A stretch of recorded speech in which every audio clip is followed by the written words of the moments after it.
ഒരുത്തി എന്നോട് ചോദിച്ചില്ല ഈ ദീപയുടെ ഈ പുറം ഇതെങ്ങനെ ഇങ്ങനെ ഇതെന്തോ ഇത് പാടെന്ന്. ആര് ചോദിച്ചു? ഒരിക്കൽ ഒരു കൊച്ച് എന്താ ഹോസ്റ്റലിലെ എറണാകുളത്ത് നിൽക്കുമ്പോൾ ഹോസ്റ്റലിലെ ഒരുത്തി ഇതെന്തോ അന്നേരം നോക്കുമ്പോൾ നമ്മൾ ഇവിടെ ഇങ്ങനെ കറുത്ത് പാട് പിടിച്ച് കിടക്കുന്നു.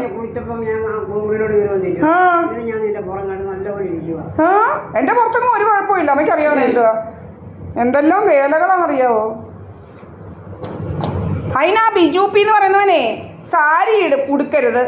പിന്നെ സാരി ഇവിടെയൊക്കെ കാണുന്ന ഇവിടെയൊക്കെ വെളുത്തിരിക്കുന്ന ആളുകൾ കാണും. നമ്മുടെ മുഖം കറുപ്പിച്ചും ഇവിടെയൊക്കെ വെളുത്തിരിക്കുന്നത് കാണുക. നമ്മുടെ കൈയും കാലും ഒക്കെ കറുപ്പിക്കുക. ഇതൊക്കെയായിരുന്നു അമ്മമാരുടെ പണികൾ.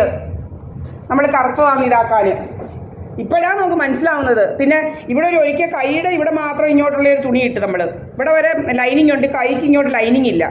അവനത് ഊരിപ്പിച്ചെന്നെ കൊണ്ട് മേലെ ഇടരുതെന്നത്. ഇപ്പോഴാണ് നമുക്ക് മനസ്സിലാവുന്ന കാര്യങ്ങൾ എന്താണെന്നുള്ളത്. മനസ്സിലായില്ലയോ അമ്മമാരുടെ കള്ളത്തരത്തിൻ്റെ ഇത്? വലിയ കള്ളനാണ് ഇവനും. കുറേ എണ്ണം ഭയങ്കര കള്ളരാ ഇങ്ങനെ നടക്കുക. എൻ്റെ തെളിവുണ്ട്. Science and technology rules the world. Science എന്തോ technology and people can only save you എന്ന് എഴുതിയ സാധനം എൻ്റെ കയ്യിൽ ഇരിക്കുക.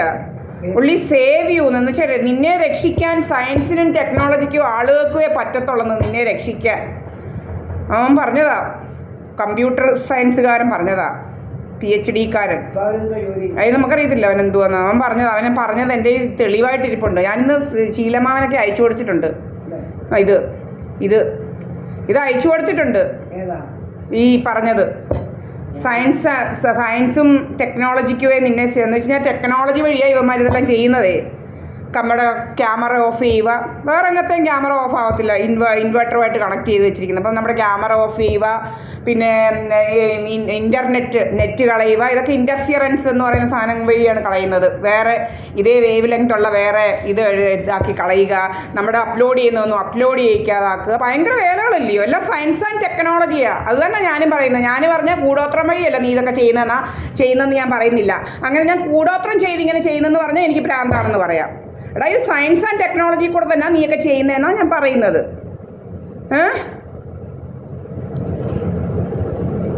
കണ്ടവനൊക്കെ ഇവിടോട്ട് കയറി വരുന്നെന്ന് കഥ ഏതവനാ? കണ്ടവന്മാരുടെ കഥയൊക്കെ കുറേ നാളുകൊണ്ട് ഉണ്ടാക്കിയിട്ടുണ്ട്. അതെല്ലാം എൻ്റെ കയ്യിലുണ്ട് തെളിവ്. ഇത് കണ്ടുകൊണ്ട് മാവേലിക്കര മജിസ്ട്രേറ്റേ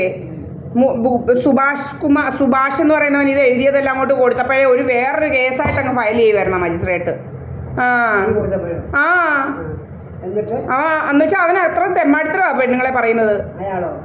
സുഭാഷ് പറഞ്ഞത്, കണ്ടല്ലൂർക്കാരൻ സുഭാഷ് സുകുമാരൻ അവൻ പറഞ്ഞത്.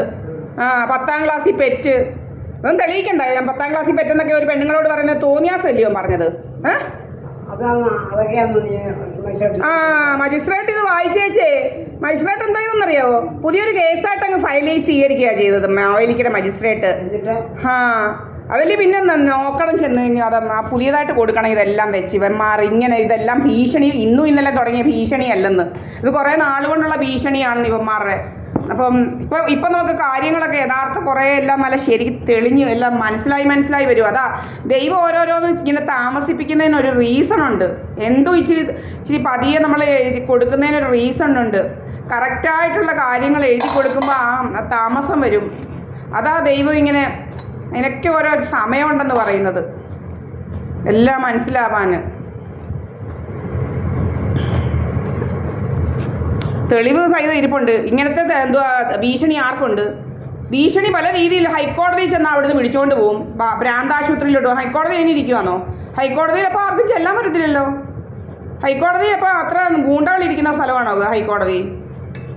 നമുക്കൊന്നും അറിയണ്ടായോ ഹൈക്കോടതി ഗൂണ്ടകളാണോ ഇരിക്കുന്നത് അതോ ജഡ്ജിമാരാണോ, ആ കഴിവുള്ള ജഡ്ജിമാരാണോ ഒന്നും അറിയണ്ടായോ ഹൈക്കോടതിയിൽ ഇരിക്കുന്നത്? അതോ സുഭാഷ് കുമാറിൻ്റെ ഗൂണ്ടകളാണോ അവിടെ ഇരിക്കുന്നതിന് ഹൈക്കോടതിയിൽ? അറിയണ്ടായോ? അവൻ ആർക്കറിയാം?